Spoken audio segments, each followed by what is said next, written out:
You know, it's really interesting sometimes when you start looking at how customers and people really interact in social situations.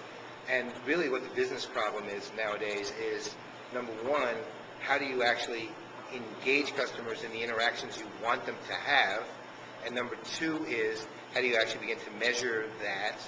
And number three is, how do you ultimately aim at a strategy that says the net result I get from doing all of that is not only good numbers, but actually customers who want to advocate for me, want to evangelize for me, and go out and help us actually build the very same communities, the very same networks that we're now being engaged in. The interesting thing about this is almost a new, it's a new science, although it's an older art, really.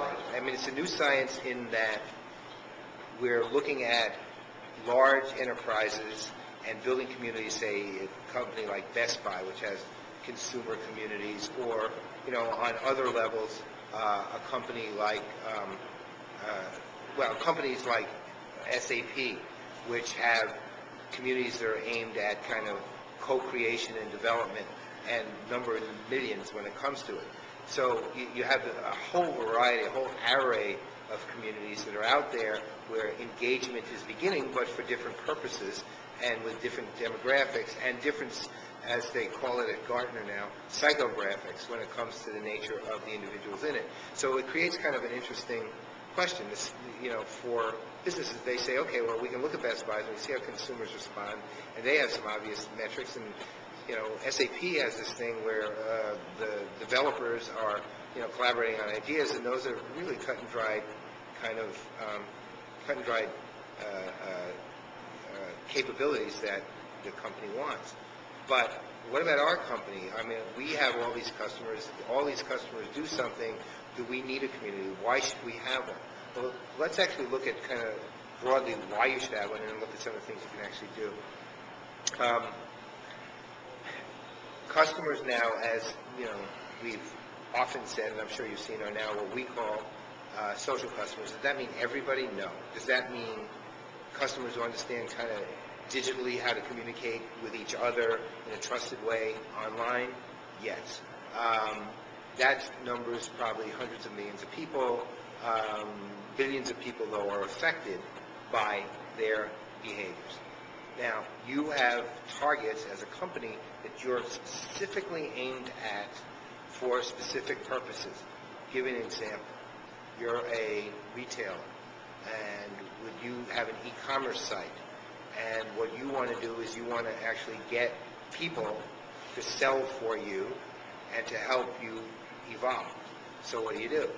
Right? You create a community, you provide a system of rewards, you reward not just purchase behavior, but you reward community interaction and behavior and community actions. I'll give you a specific case study, and you'll get an idea what I'm talking about.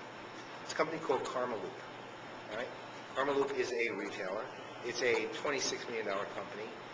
It was one of these, college kids in a bedroom decided to do something and came up with it kind of stories.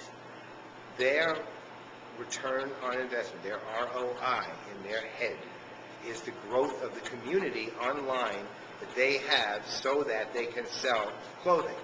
But they have a unique approach. They say, all right, what do we have to do to build out that community, and what kind of reward system do we have to put in place that community becomes our evangelist and wants to participate in the life of our business? So they do two things. One, they promote independent designers. You're somebody who's dreamt of developing clothes, and you want to be the fashionista king or queen, who the new Ralph Lauren, or the new, I won't go into too many other choices, but the new Ralph Lauren, let's say.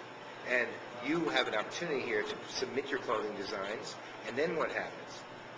People vote on them, and if you're one of the 45 lucky independent designers, your clothing lines are created and promoted on the site. That's number one.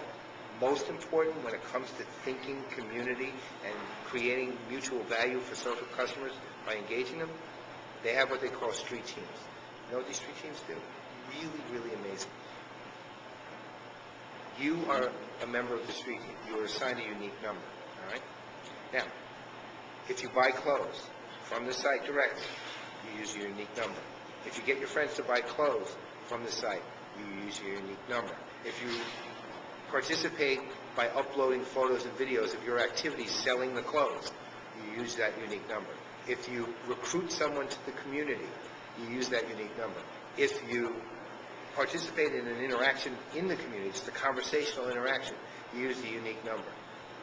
The unique number then says they've done all this. They get this many points. As a result of those points, they get free clothes, discounted clothes, cash, rewards. Now, you know what? You know how big that community is? 1 million people. You want to see an ROI? Very simple ROI? That street team I was telling you about is a little less than 1% of the total in the community who are participating in the street teams. You know what percentage of that revenue they drive? They drive 15% of all of Karmaloop's revenue. So if you think about the model there, that's a very straightforward model, but it's indicative of how you actually begin to engage customers in ways that the customer feels like they're an active participant in your own business. Why? Because you say, not only are we providing you with a place where you can interact with your peers and you can trust them, but we are also rewarding you for your commitments to us. Not just loyalty program rewards, but we're rewarding you for your advocacy. We're rewarding you for going out, and you know what the key difference is here? If it was a loyalty program, they would reward you for purchases and repurchases. But if, in fact, it's an advocacy program, they're rewarding you for your community activity and your recruitment to the community. In other words, they're saying your interactions with other customers will actually benefit you and us in a way that you're going to be rewarded for. That's the value of community in the era of a social customer. Now, there's a lot of lessons that you can obviously see in that, but let me kind of broaden the scope briefly. So, we're looking at a social customer. We're looking at a world where social CRM is becoming kind of a mainstream discussion, and that means that you're able to measure and get specific results from those interactions and engagements with the customer. You're talking about the use of one area, which is communities, to actually provide a capability that gives you the opportunity as a business to actually gain advocates who are not only going to sell for you, who are not only going to support you, but are going to go out and actually help you build your customer base as an extension of you. How dramatic is that? How beautiful for your business is that? And how beautiful for your customers is that? This is not just a win-win. This is like a win-win, win-win-win. Everyone wins. So think about it from that standpoint, and you get a feel for how community is used.